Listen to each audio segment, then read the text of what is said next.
Hey there, hi there, ho there. We're as happy as we can be. And welcome to A.M.O.K, all you billions of people. You know what?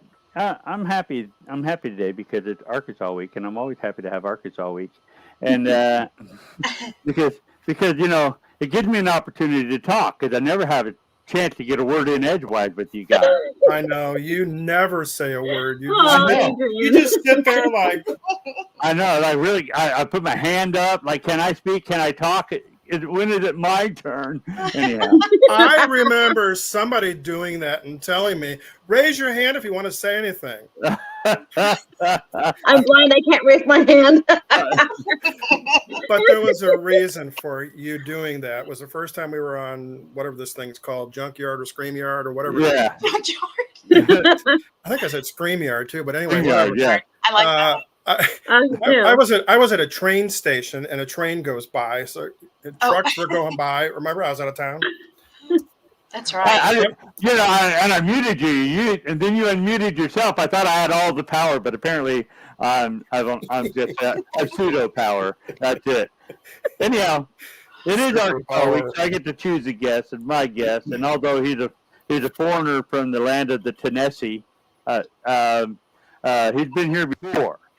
So, Mr. Pat Fitzhugh, he's a good friend of mine. I'm happy to know you for several years now, and you are, as far as I know, as far as the people I know, you're the only one who knows as much as you do about the Bell Witch. So we like to talk about that. We like to talk about other stuff. We like to talk about guitars too, because I know you're into playing and all that stuff.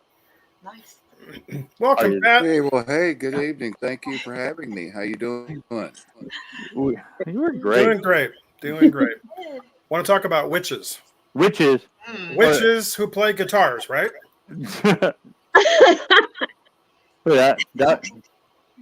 I know a few of those too. So what have you been up to here lately, Mr. Fitzhugh? Just been doing a repeated cycle of working the old tail off, sending a bunch of people money, working the tail off, sending more people money, and just the daily grind here lately. Seems like it never stops. That sounds real familiar to my life. Oh, really? Well, yeah. I'm not alone. I worked my tail off so much. I thought, heck, I'll get another job and work my tail off even more. Yeah, there you go. I can't hang from trees anymore. It's gone. I'd say the cicadas may be pushing you out. It sounds like of them. All right. No, we got. I know that we're planning a trip out that general direction here next month. So we're supposed to come hang out with you. You're going to show us around the place. Oh, well, that sounds great. I would love to do that more than anything. We can go out. Well, you've already been talking to my wife about it, so you better not forget about it. She will mean mug you. Don't want to beat me up, but yeah, we'll go out and check some places out, do some history, do some investigation, and whatever we'll do, we'll have fun, even if it's wrong. Oh, yeah. Can't be wrong if you're having fun, right? Yeah, well, we would never do anything wrong because we're fine, upstanding individuals. This sounds like a private trip. Yeah. Actually, we're going out. We're going out there visit family, and since they live in Nashville and you don't live. Do you live in Nashville proper? Something. It's within what they call Metro Nashville, but it's a suburb a little bit to the east of Nashville. Yeah. Out at the airport is what they call it. So while we're out there and spending a couple of days, we're going to get out there and get together with Pat, and we're going to go frolic. oh God!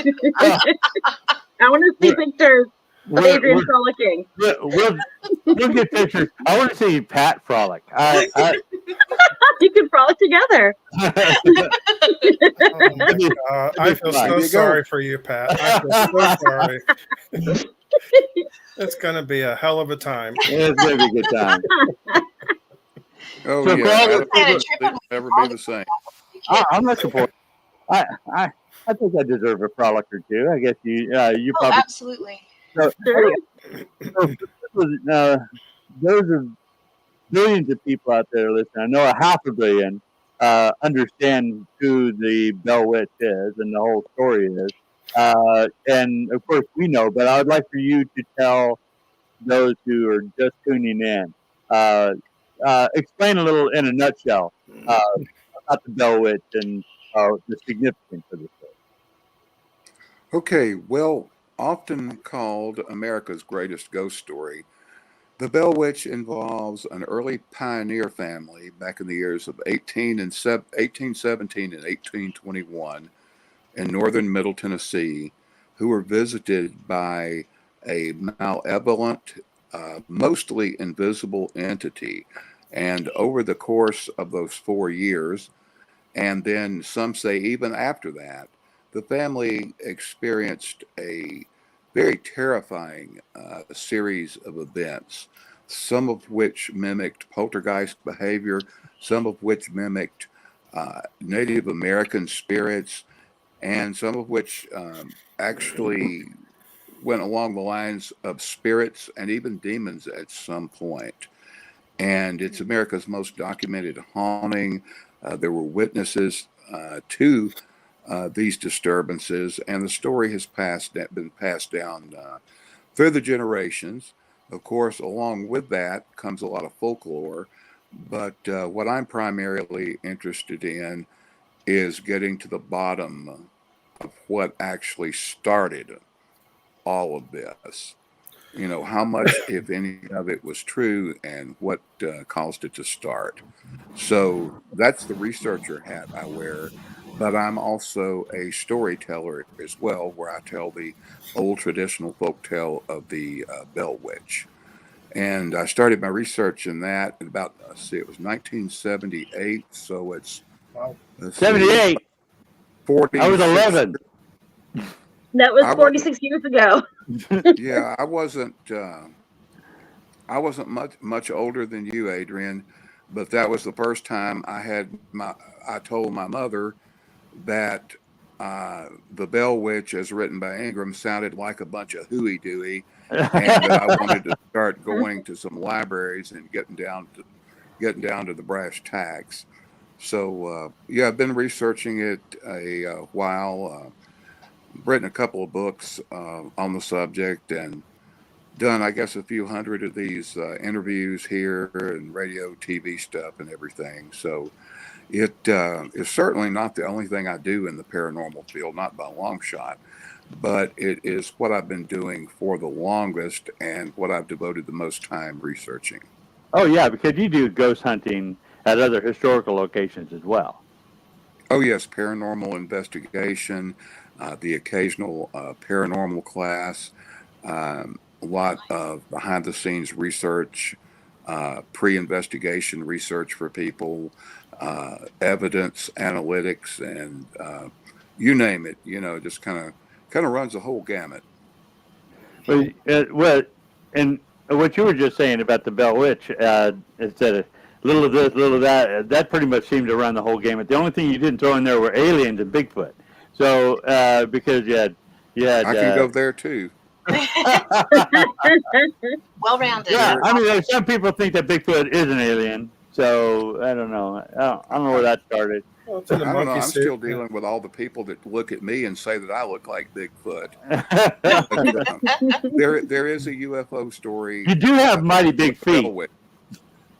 There is a UFO story involving the Bell Witch.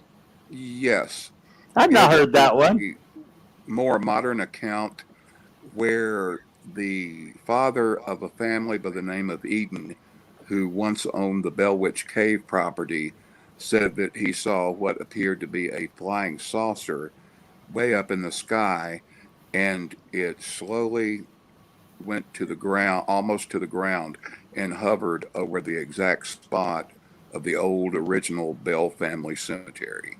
Yeah. Really? That's interesting. Well, Oh, I don't know See, about the really part, but I mean, that's what the story is. And, like I said, Yeah. if you look at the Bell Witch legend as a whole, most everything you're going to hear are stories. You know, Yeah. some may be true, some maybe not. Yeah. No. So That's Pat, kind of how it is with I'm- folklore and with all stories. They get passed down, and you lose a little bit here, and you embellish a little bit there. You know what I mean? Yeah. it's like playing Yeah, the telephone. story changes with each person who tells it. well, yeah.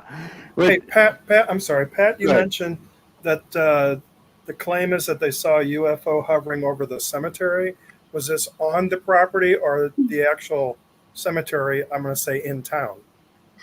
This was both the person who made the claim, who lived at the Bellwitch, above the Bellwitch Cave at the time, and the cemetery where he said he saw this UFO hovering, are both on the original Bell old farm. It's not the cemetery there in town that everybody else goes to. It's the real Bell cemetery. Okay, gotcha. Interesting. Yeah. Yeah, because I know when I was out that way about a year or so ago, I gave you a holler, and you said, I said, hey, the property's closed. It's Sunday or something like that. So you said, well, why don't you go check out the cemetery, which I did downtown or down in the wherever it was in town. I can't remember where it was. Yeah, Bellwood Cemetery. It's there off of Highway 41. Okay.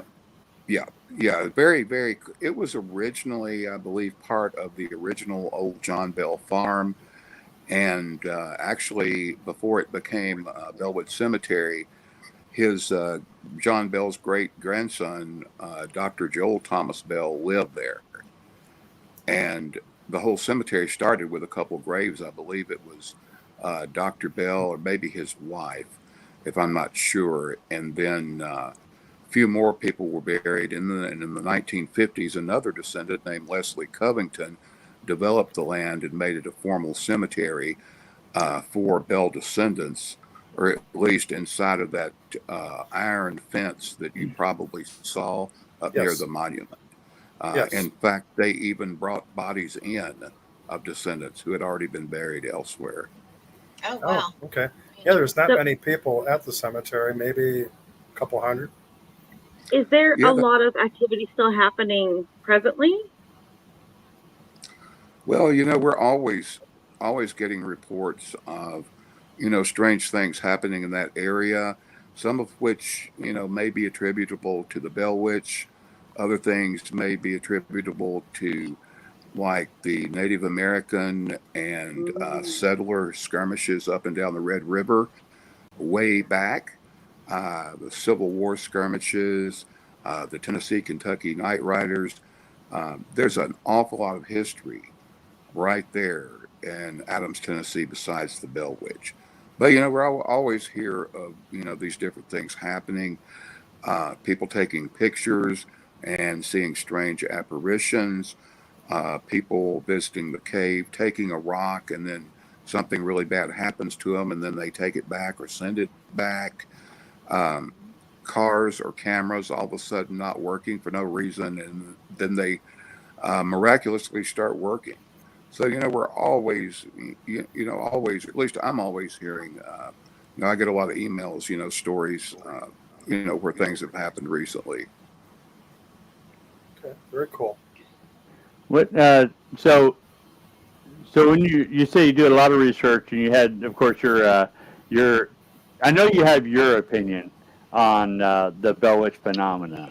What do you think that actually something happened, or do you think it's just like bad mushrooms? Bad mushrooms. What did that come from? Woodstock or Jimi Yeah. Hendrix? I have no It is idea. past, okay.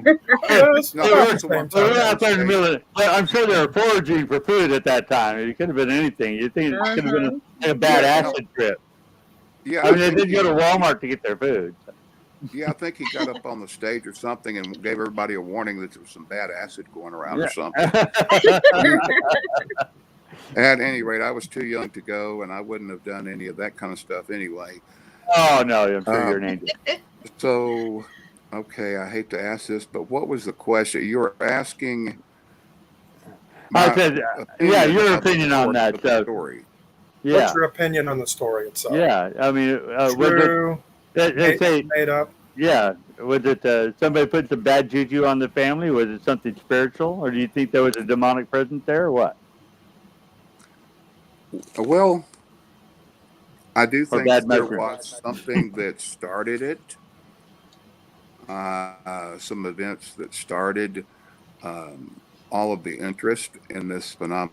And at the same time, I'll say that I would say probably about 90% of the Bell Witch story as we know today is embellished Yeah. and has been embellished over the years. Everything from a very long book written in 1894 on forward that center all these accounts centering on that family and things that allegedly happened. My personal opinion, which I can't give too much detail on it because I haven't decided how I'm going to publicly share that yet, but I will be going for the solve, as in solve the case when doing so. But Okay. a very small series of rather insignificant events occurred, but which were very significant back then. And along with some scientific influences, generated a lot of interest. And the story was, every now and then somebody would mention the Bell Witch in the 1800s, but by about 1890, 1894, most people had already forgot about it. And then the story was revived, actually used as the base. That and a story called The Wizard Clip were used as the base or the main driver for the embellished 1894 account, which is the one most people know today. Um, it's the one that most storytellers, including myself, when I'm in storytelling mode, will tell because it's a pretty nice account if you look at it. Even though from a researcher's perspective, I see the case in a whole different light. But that has fueled most. Uh, it has fueled the most popular narrative of the case, and there are several popular narratives, but that is the main one. I And do. the challenge to me as a researcher, if I'm to be a credible researcher, I can't buy into any one narrative, but Oh I have to no. research all of those narratives, take them apart, put them together again, see what happened, what might have happened, what didn't happen, and come up with my own narrative or my own opinion. So, that's pretty much where my role is in it. Very But cool. to answer your question, again, there were some events that did happen. There were witnesses. There were actually some credible accounts found, uh, and it just mushroomed from there. Was there So any kind of and he just used the word mushroom again, but that's okay. Was there any kind of diary that these folks kept at all? That you've been able to glean any Okay, any information? kind of diary that the folks kept. Yeah, the family Um, itself. uh, as of this time, and of course, my research changes depending on where my findings take me. But at Mhm. this time, I'm not aware of the existence of any diary by any member of the Bell family. Okay. I'm well aware that a book in 1894 alleged that there was such a diary and actually incorporated the said diary into a chapter of the book. But to date, no one has actually come forward with that old diary, if it even exists. But a lot of people have claimed to know where it is or claim to have it. But Okay. It's not given unless I can see one. it and look it over and have. Mm-hmm. Sorry, go ahead. I was Okay, going to I'm say, sorry. I was having a little connection difficulty. I didn't get the question. Oh, my question was, I don't know if there's any consequence to it or not, but was the land barren before the family moved onto it, or was there perhaps like, do we know if there's like any Native American settlements? I know you said there was battles and things like that prior, but was there any knowledge of anything besides the cave there beforehand? I'm not very familiar with the story, well, that so was that's like why I was. 1817, right? Something like that. It was Yeah, in the 18. Yeah, the Bells moved to that area from North Carolina in the winter of 1804 1804. to Yeah, 18. It's interesting to note that the house was already there Okay, okay. when they acquired the first big tract of land. that's so Got it. funny because it seems And like the in reason that's 1817 in important, that part of the country, you wouldn't move into Adrian, an established neighborhood. Adrian, hold on a second. Go ahead, Pat. What were you saying about that? About the 1804 they moved in? yeah, the house was already there. No question about that. And that's important because some of these theories or ideas people are putting forth these days say that the whole Bell Witch thing was caused by John Bell deciding to build his family home there and Oh, disturbing the ground when he built his home. that's But he accurate. didn't build his home there, it was already there. Now, that's not to That's weird. say that something strange happened when the original builder, who was the father of Professor Powell, I think this guy's name was maybe Richard Powell Sr. or maybe Matthew Powell Sr., built the Hmm. house around 1795. It's not to say Okay. something weird didn't happen then, but it was not Mr. Bell's act of building his own family home. The That's land interesting. has a long Native American history. Lots of artifacts have been found. The State Archaeological Commission has investigated the place and came up with a lot of good information. Uh, Around the John Bell time and a couple of centuries before that, the land was primarily a hunting ground. Cherokees, Chickasaws, Creeks, and some other tribes hunted there. They would not bury their dead unless, the person died there, some natural cause or in battle. It wasn't Hmm. a graveyard place for that culture. But if you go back into the earlier Mississippian culture and you start studying the mound builders, then there's the group who did bury their dead there in the area, especially right there around the cave on the property and a few other places. Thank you so much, Pat. I appreciate it. I wonder if there's any. I wonder if there's any mounds that are there that were basically raised, for farmland or something like that.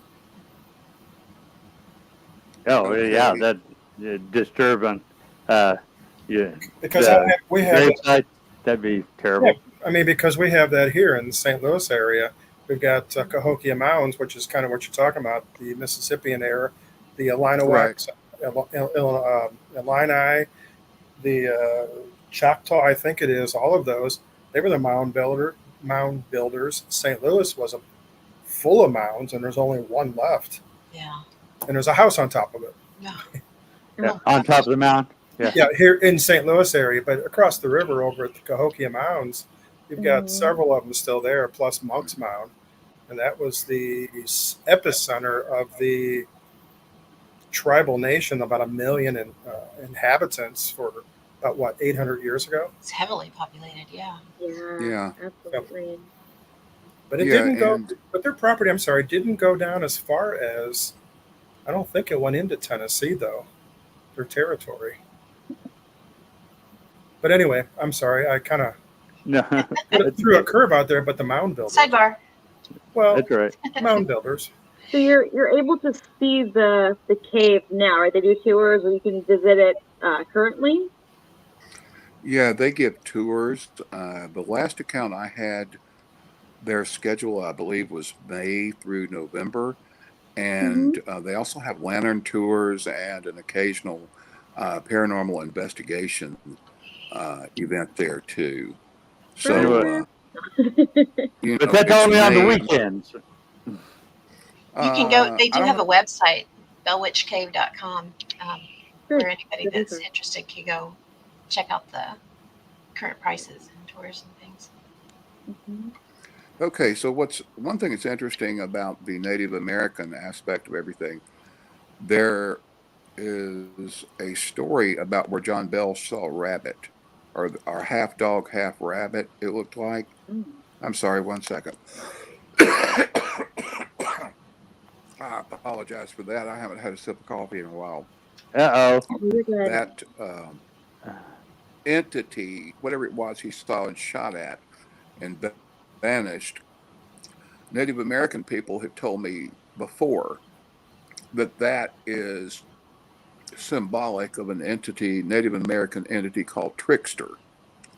And Mm-hmm. I've heard others with Native American background say that they felt the Bell Witch legend or whatever the entity was that was bothering the Bell family was more or less, instead of being a multi entity conglomeration being controlled by one big spirit, but Mm-hmm. instead one spirit or possibly two that were shapeshifters. Yep. Mm-hmm. Okay. That makes sense. So, I want to jump in really quick and say Tina's in the chat and she wanted to make sure that she told you hi, Pat, oh hey Why Tina, how why you am I not doing? seeing Tina in the chat? because I'm sharing it on my Facebook page and for whatever reason it's The not showing up Facebook. in our. Oh my goodness. I know, but I pulled it up on mine and saw it, so I wanted to make sure we got So I've that. been asking people if they have questions to put it on there. So it's up to you to pay attention to that because I can't pay attention to this and that and that. And Pat. Adrian, you gotta. No, okay. Hey Got to Tina, tap. glad you're here. Glad you can join us. You're one of my favorite people. Glad you could Yay. make it here. Oh, and don't worry, Adrian, you're one of my favorite people too. And you too, Uh, Pam, and you too, guilt by Ken, and you association is what it three. was. Yay. Yeah. Only when you're new favorite What's that? people. I knew. What's the song say? I, We are I feel family or loved. whatever. I feel There loved. we go. Yeah. Absolutely. Exactly. Thank you, Pat. That was very kind. We like it. We like I'll it. send you a bill. I think you got my my contact information. Yeah, no problem. No. All right, seriously though, I'll Oh, have to buy you a now cup she of come coffee. across. Oh, it is coming across, isn't it? Great. Yeah. See, What's coming love and across? hugs. Well, Aw. because she was, we have the chat. If you chat on Facebook or on YouTube or whatever, it comes across into the chat room on the side, and I can share it like I did right here on the screen. So, but Yeah. everything things weren't coming. We're still working out bugs. I'm I'm new at this too. Doing a good job. It's We're all good. learning, yes. He is. He's doing a great job. So, uh, so the Bell family lived in a house. So what's the big deal about the cave? Okay, the cave is located on the old original Bell farm up near the, or almost at the northwest corner. And the cave has been the site of a lot of strange things happening over the years, from the strange photographs to people taking rocks and then, just freaking out of all the bad luck they start having right after they take the rock. Um, Also, there's other history there. There's Native American history all up there around the cave. And I believe even in the cave, I think an archaeologist or somebody before it said they thought there were Native Americans buried up into in that cave hill. Makes sense. Also, the cave was where I believe it was Jesse James or a couple of his gang had spent the night either before or after they robbed the bank in nearby Russellville, Kentucky. I've read about that for years. And also with Bell Witch significance with the cave, there is, of course, the story of where the youngest daughter, Betsy Bell, her younger brothers, and another kid went up into the cave playing one day, and a little boy stuck his head between two rocks, and somehow his head would not come loose. Oh. And the kids tried to get him out, and they couldn't, and they panicked. And I guess maybe his neck started swelling even more, and then the cave lit up, and an invisible force pulled the little boy all the way out of the cave. What? Yeah, Wow. Well, and that had that and doesn't sound evil. also, well, that's what makes the Bell Witch story interesting. Yeah. I mean, you hear about all these malevolent things happening, but you hear about this little boy getting rescued, even though she allegedly talked ugly about him that night when she was talking about how he better watch what he's doing. Yeah. But, there were times when the entity was really nice or tried to appear nice to some people, such as Lucy Bell, Yeah. the mother of the family. Sorry about that. Could it have been an attitude issue, depending on the I would person? say there was an attitude, all right. Well, yeah, I mean, if Attitude. you that the entity picked up on, it's like, oh, yeah, I got a bad attitude. I'm gonna come in here and check this thing out and do this and do that, and the spirit's like, oh, the heck you are. That's too funny. Have they tested for minerals in the cave to see if there's like some sort of like mineral deposit? I do not know. Okay. It could have been Minerals. two separate things too. What- You've got yeah. the entity Yeah. itself, and you have That's something Mhm. that's not That's true. malevolent but Hey, help. hey, Well, Pat, how big go is ahead. the cave? How big is the cave, Pat? Is it huge or a small thing or what? Does it go back pretty far? I don't know. I mean, Okay. Yeah. let me rephrase that. It is a pretty large cave. I've heard that it goes back a few miles, but I do not know the particulars on that. Not much The of a owner. spelunker. No, I'm not. I'm not a spelunker really. I'd do good just to get inside of a cave, much less climb through rocks and swing around like Tarzan and all that. But I'll try to get that information. Find out just how long it is. I've seen a map of it before, and maybe at the next Arkansas Paranormal Expo, I can share that information with you. Well, we will be Okay. there. Cool. We will be Yeah. there. So and we'll be there in a couple weeks. So I do. I may make a mention of it then to the billions who are watching. No. Yeah, I understand about it. I'm not. I've only really been in. I've been in a couple caves, but one time we was in Devil's Den, which is out here just up the road from us, about a half hour north of us, and I was in there with the kids, and you had to climb over stuff and get back in there. It's kind of fun. I was having a good time. It got to the point where it started to narrow, and you'd have to actually get on your stomach to go any further. Yep. And and I had this like crazy panic attack while I was in there because we turned on the light, we turned off the lights to show how dark it was in there. Then we turned on the lights so we could see everything that was around us. And then all I saw was these rocks that were just like at a weird angle above my head and everything. And all I could think of is we're on like the largest fault line in America. And I went into total panic mode. And I'm there with with Tina and the kids, and I'm like, okay. And calmly as I could, told Tina, I said, okay, let's make it a race to get out of here. So she caught on really good that I was totally panicking. She was like, let's go, kids. And boom, made it a race to get out of there. But yeah, I'm Wow. not. Wow. So you got I have a claustrophobic? short Yeah, just for a question moment. and a longer question. Is there water? Like, is there a water source in the cave? I'm just trying to do some deduction in my brain for my intuitiveness. Yeah, water flows through the cave sometimes. It's fed, I believe, through a spring and maybe a sinkhole. I'm not 100% positive on that, but the cave. I mean, it's not like there's a river in there or anything like Got it. that. Right. But Yeah. there, after a big, long, heavy rain, you can see a stream coming through More it. of a runoff kind of thing, yeah. And then my other question was, you'd mentioned poltergeist activity. Was that with the family or potential That was poltergeist activity? that was activity in some of the stories that arose that make up the legend. Got it. Typical noisy ghost things, an Mhm. entity with no intelligence but with malevolent, misdirected energy, things moving, things getting banged around, knocking sounds, beating sounds, violence, that type of thing.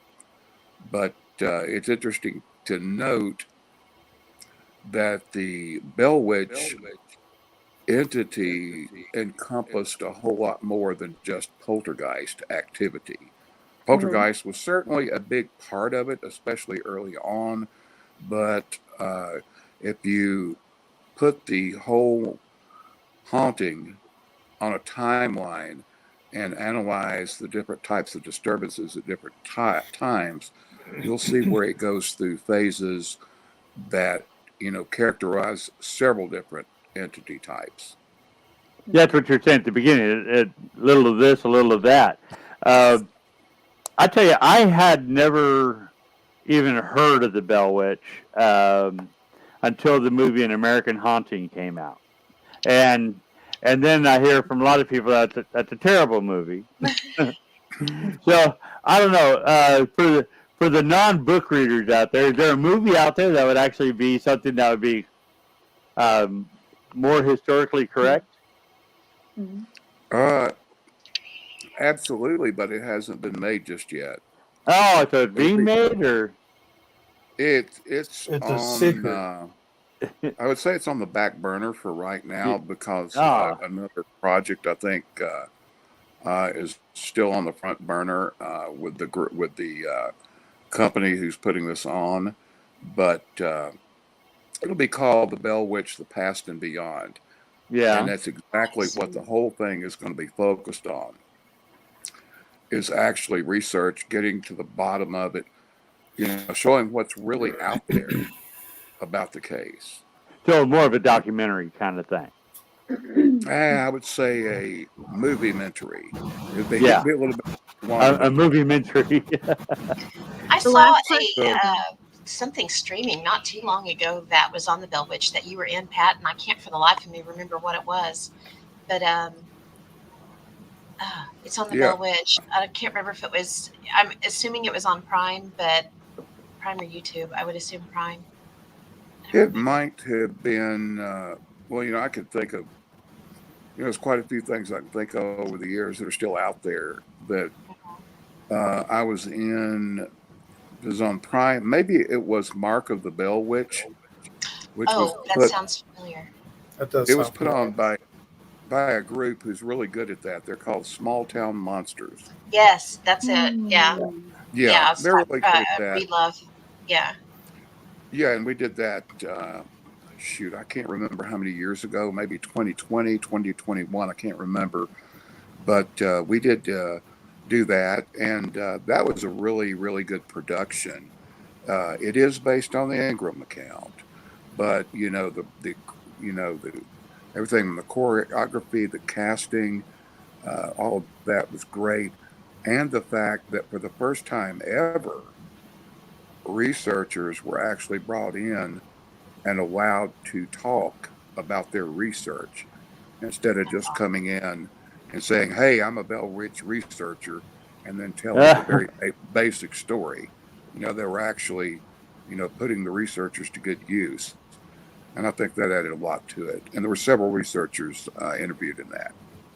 I said I said Scott Breed Love, but it's Seth Breed Love. I want to correct that so I don't get it wrong. It's But yeah, what? Small Town Monster. Seth Breed Love. Isn't he the one of the Would you said producers for separate love or Courtney Love? Seth What did you say? Seth Seth Breed Love? Isn't that Oh, his name? Seth Breedlove. Yes, Yeah, Small the Town Monster. mastermind behind Small Town Monsters. Yes. Yeah, the guy is a genius. He does just really great work and is very thorough. And he has one heck of a great crew as well. He's got some Can't really say good enough stuff good out things there. about I'm gonna have to her. watch that. I didn't watch that. How did I miss that? I don't Did you know, but not it's tell me about that? I Yeah, have It's just one not. more question rattling around in my brain to kind of connect back with the story. Were the kids were they young, or were they teenagers? Or I'm gonna look a lot of this up because I'm very fascinated by it, but I don't know a lot about it. So I was just curious if what their ages were, if you knew, or yeah. If you're looking for the history and historical account, go to www.bellwitch.org, and you'll okay. find everything you need right there. Mhm. The ages of the children varied. Okay. The the oldest child was not John Bell Jr. It was Jesse Bell, Jesse was, I think, at about that time, maybe around 24, 26 years old. He didn't even live there at the time.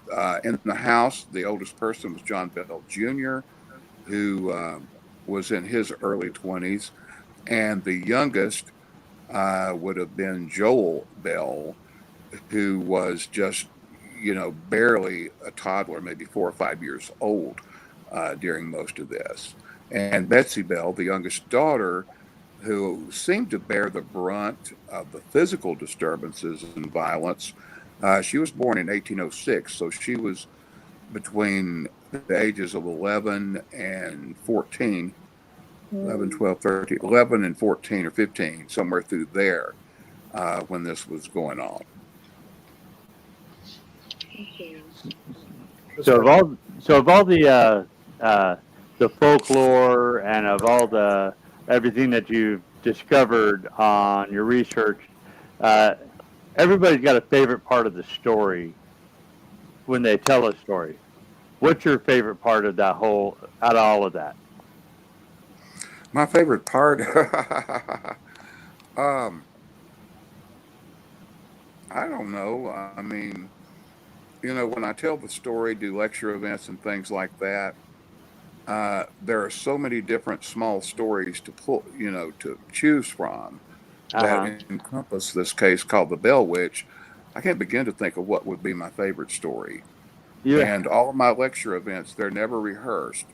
Oh I no, decide. I've listened to them a couple times. And it's really great when you're listening to it because yeah, you just go wherever the conversation leads you, and you always have a lot of feedback. So it's pretty amazing Yeah, if you have anything you really didn't know I'll too just much say about two it. or three words. I'll just start out with two or three words or maybe a couple of sentences that I think might be appropriate or applicable to the audience I'm speaking to. And then I let the story tell itself from there.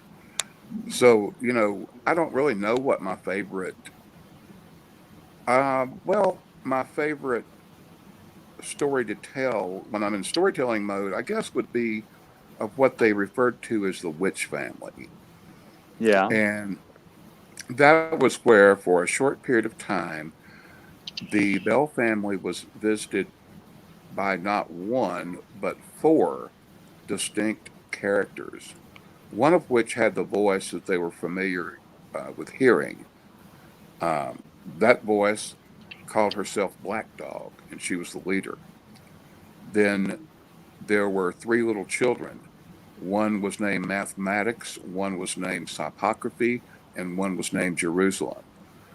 And they would visit the Bell home every night with drunken, disembodied voices and say all kinds of crazy stuff. One account says that they would just curse and curse, and then Black Dog, the mother of the group of the children, would scold them severely. And this went on for a short time, maybe a couple, 3 weeks or so. Then, also at one point during all of this, Betsy Bell's older sister, who had already moved away, named Esther, her husband Bennett lived over on Sturgeon Creek. Betsy was over visiting them one day, and Alex Porter, the husband, was gone. And Betsy and Esther saw an older lady, really feeble looking, very pale and faint, and three small children. And they went over away from the farmhouse where they'd been sitting on the fence by the road and started swinging on some tree saplings and playing. And for some reason, Betsy realized that something was not right. And when Esther's husband came in, they told him and pointed these figures out, and he did not see the woman or the children. He could see the saplings bouncing up and down, but nobody on them. So Betsy, who saw them, told Alex Porter where to shoot. As soon as he got his gun up to shoot, they all ducked behind a piece of wood or an old log. And he fired the shot, but didn't think they hit anybody. Then that night, when the so called witch family appeared to the family through disembodied voices. Mm. The character named Black Dog, who was the familiar Bell Witch voice, spoke up and said, "Wow, that Alex Porter, he sure is a good shot. He broke Jerusalem's arm from 75 yards out." Hmm. Oh my So gosh. yeah, now, of course, that's my quick abbreviated version of the story. After having worked all day, I can usually juice it up a little bit and make it sound better, but that's Well, the that, short version that was right now. Well, Pretty good. that was pretty juicy. That was good. So, Absolutely. then we get to the standpoint of analytics. People say, well, what were these, the woman and three little ghosts or what?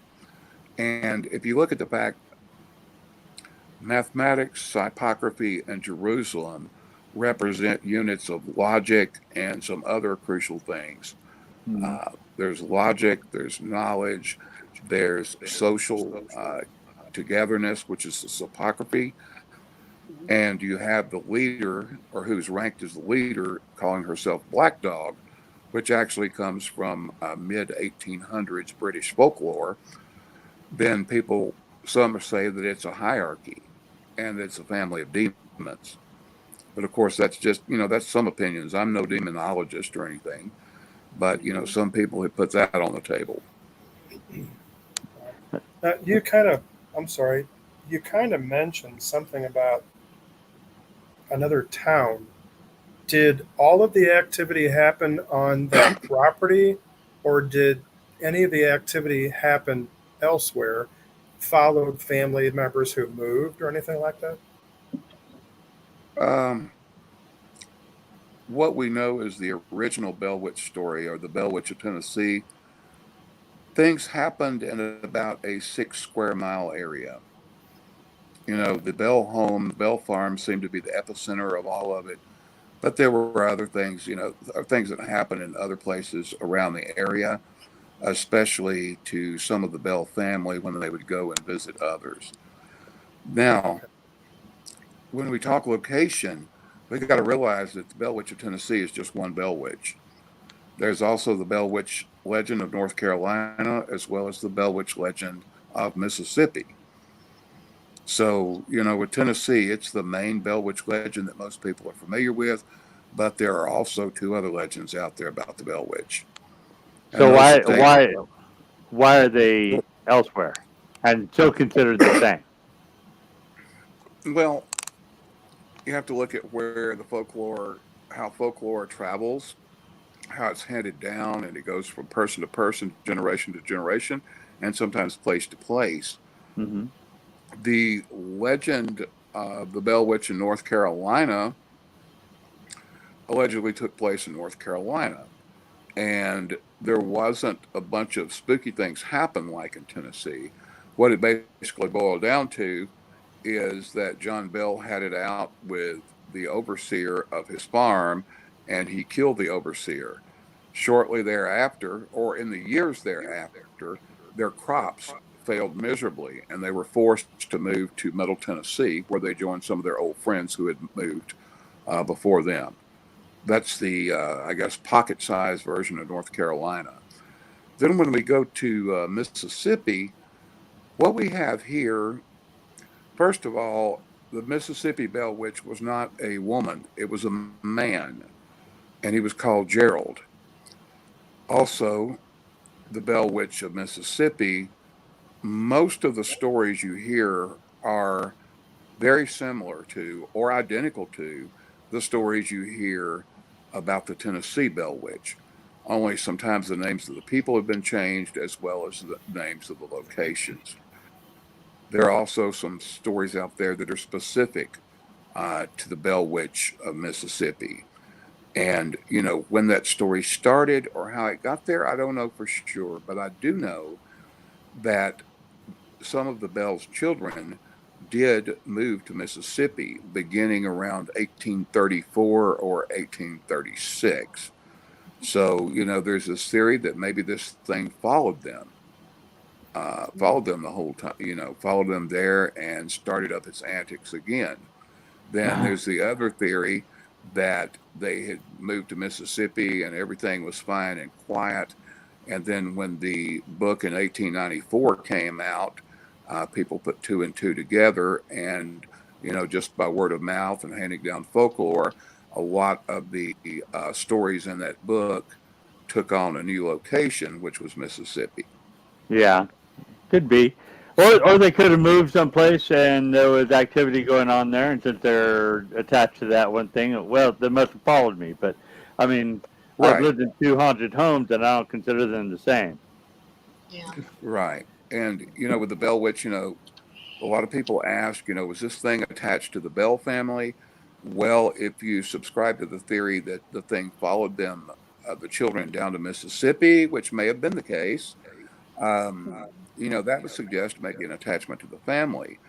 But, I think the prevailing theory on that, if you want to call it that, is that the Bell Witch, and based on where all these things happening and all the excuses it gave when it was trying to reveal its identity, I think the entity or whatever it was attached to the land, Mm-hmm. and that perhaps someone had done something to open a portal. Yeah. So, That's to me, that's probably the best paranormal explanation, or at least the one that I find probably the most reasonable, even though, well, could, again, it was not John Bell building his house because it was already there. But, the family did improve the farm and put some outbuildings out there. So who knows? well, Wasn't I there mean, you brought something up. along, Go ahead. I'm sorry. that's okay. Wasn't there something along with a jawbone or a tooth or something was disturbed? Yes. On many occasions, people would ask this thing what it was, where it came from, and it never would give a straight answer. It would usually send people on a wild goose chase and then laugh at them later. In this case, one of the times when it was asked, it said it was a spirit, um, and it was there looking for a lost tooth. It was a spirit buried nearby, looking for a lost tooth. And it just so happened that a few years earlier, one of the Bell's sons, Drew Bell, and one of his friends, Corbin Hall, had been playing up on the northwest corner of the farm and opened up a Native American grave just for fun, wild little boys, whatever you want to call it, which of Yeah, course is not a fun thing. It's a terrible, one of the worst things you could do, open right. up a grave. But they did that hoping to find maybe some trinkets or souvenirs, but they found nothing. So they grabbed the jawbone and took it back to the Bell home. And they were out on the porch playing with it, back and forth, playing catch with it. And Mr. John Bell came out and discovered what they were doing, asked where they got the jawbone. They told him, and he became furious and scolded them severely for, opening up a grave, taking the jawbone. He told them Yes. to take it right back up there and bury it and do not disturb any more graves. Well, right before Yeah. they did, one of the boys threw the jawbone really hard down on the floor, and they remembered that some teeth had fallen out of that jawbone. So when the Bell Witch entity claimed it was the spirit of somebody buried nearby looking for a tooth, they attempted to put two and two together, and they started searching up underneath the front porch of the Bell home where this jawbone had been thrown, and even supposedly even pulled up the porch and sifted through the dirt trying to find this lost tooth, in hopes of eradicating this entity. So Well, that's the yeah. story of the jawbone. Yeah, and that kind of makes kind of sense too from the Native American aspect of this stuff, because it could have been uh, uh, like bad medicine, something like that. Some kind of, yeah, interfering with graves that could be a protected area, Yes. and Yeah, uh, so yeah, Desecration. that some foolish people walking in there and just messing around with stuff could cause some bad juju to happen. Absolutely. I'm fully against people going into grave sites. yeah, So So it's you it, need, it's a terrible okay. thing. Some people do that. They, curiosity seekers, fun seekers, whatever you want to call that, and that's just, it's just such a horrible thing. And there is sacred ground there, If you remember from earlier, I mentioned that the mound builders did bury their dead there. Well, Mm-hmm. Native Americans are not going to select a plot of land to bury their dead unless they know it is sacred ground for Yeah. some reason. So, that is sacred ground up there. Anybody look and see if there were ley lines in that particular area? That's Pam's forte. I saw a smile down there, but Ley lines, Energy lines. energy type lines. I don't know if any No. studies have been done about that. I don't know if they've. See, I don't know if any. Pam will be on it now. You gotta. I know now. I'm like, You say, find out. ooh. And the reason I'm asking is because a lot of the sacred areas for tribal burials or whatever, a lot of them were on ley lines that energy type lines that they've discovered. Right. So I was just kind of wondering if maybe that and if that was possible.